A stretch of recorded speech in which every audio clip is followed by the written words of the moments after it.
देखिए आदरणीय श्रोतागण, आयुर्वेद के ऋषियों ने जो रोग की परीक्षा है उसके विभिन्न उपाय बताए हैं। दो उपाय भी मुख्य हैं, दर्शन, सपर्शन और पर्शन।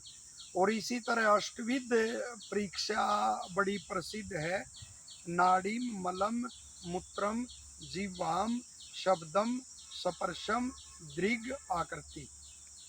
तो ये 8 विधियों द्वारा भी रोग की परीक्षा होती है। तो इसमें एक दिया अंत में आकृति, उसमें आता रोगी कैसे सोता है, वो सीधा सोता है या वो करवट लेकर सोता है, या पैरों की उसकी स्थिति क्या होती है, उनको फैलाए रहता है या सिकोड़ कर सोता है। तो इस विधि द्वारा परीक्षा की जाती है। और इसी कड़ी में मधुमेह की एक विशेष पहचान बताई गई है उसकी परीक्षा की, कि रोगी मधुमेह से पीड़ित है। अनेक तरह से परीक्षा होती है और एक परीक्षा उसके उसके आकृति और उसके व्यवहार से भी है कि वह, लिखा हुआ है कि चलने की अपेक्षा खड़ा होना पसंद करता है, खड़े होने की अपेक्षा बैठना पसंद करता है, बैठने की अपेक्षा लेटना और लेटने की अपेक्षा सोना अच्छा उसको लगता है।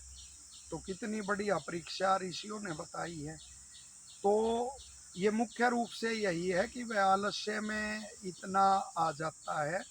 कुछ तो स्वाभाविक प्रवृत्ति जिसकी होती है आलस्य की, उसको ये रोग होता है। और कुछ फिर रोग होने के बाद आलस्य आ जाता है। और यही आयुर्वेद के विद्वानों ने कहा है, महाविद्वानों ने, कि जो व्यायाम और स्नान से द्वेष करने वाले होते हैं, और यानी उनमें रुचि नहीं उनकी होती, और दिन भर पड़े रहते हैं और साथ ही पेटू होते हैं, तो ऐसे लोगों को यह रोग शीघ्र घेरता है। तो इसमें जो हेतु विपरीत इसकी चिकित्सा है, अनेकों हम एक प्रसंग का संदर्भ का एक वर्णन कर रहे हैं, वरना अनेक तरह से परीक्षा होती है। तो यहाँ हम पहले भी हमने और उनका विधियों का वर्णन किया है। तो यहाँ जो हेतु विपरीत इसकी चिकित्सा है कि आलस्य छोड़ देवें और श्रम करें।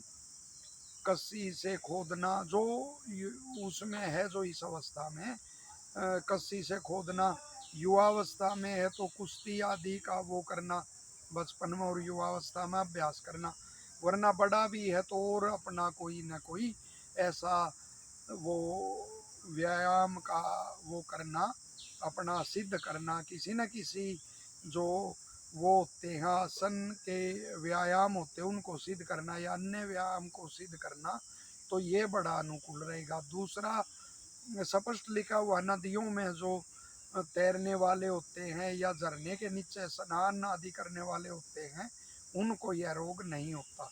तो यह रोग यदि हो गया आपको, तो फव्वारा स्नान भी इसमें बड़ा अच्छा और वो रहता है।